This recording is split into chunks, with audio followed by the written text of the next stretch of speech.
tayo sa syudad. Pero dito sa loob ng syudad, mayroong forest. Ngayon, nakita ko sa inyo kung gaano kaganda ang forest na ito. Kaya, tingnan nyo.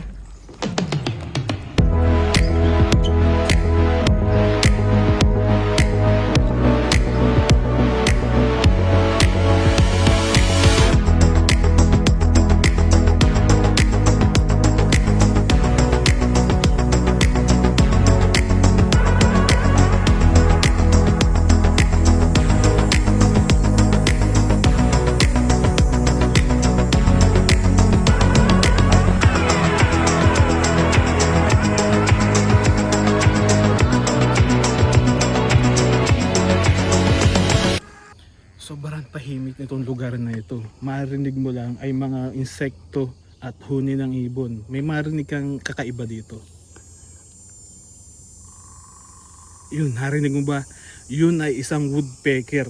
Tinutukan niya yung puno para magkaroon siya ng bahay. Tara, explore pa natin. Let's go.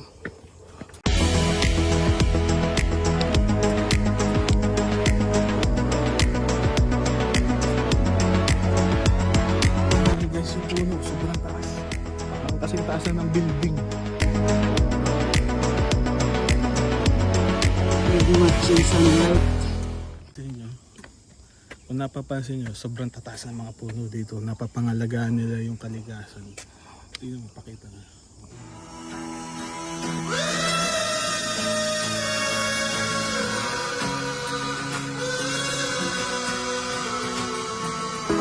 Ganda.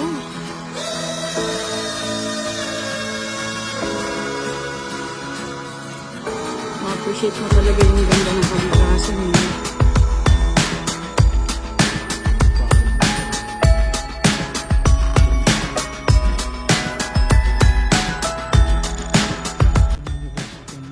Mga puno. Sobrang daming puno. Hindi na makapasok yung liwanag ng araw sa loob. Saka tayo nasa movie scene ng mga horror.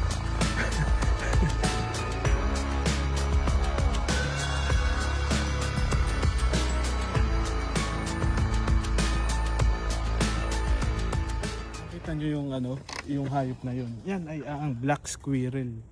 Ngayon, nanginginhain sila ng mga prutas ng ng puno. Nasaan? Ayun, nakatago. Hindi ka makita saan. Nakatago. Ayun, yun. Nakita yata tayo, natakot sa Ayun. atin.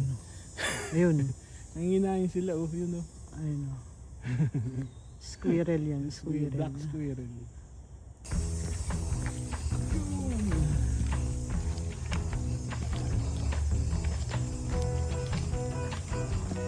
Dave Curve.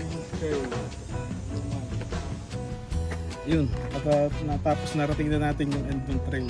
Paikot lang naman ito eh. Ngayon, nakaano tayo, 4,616 steps. Magandang exercise na rin yun. At yun lang, sana nagustuhan nyo yung mga nature na yun lang, paalam.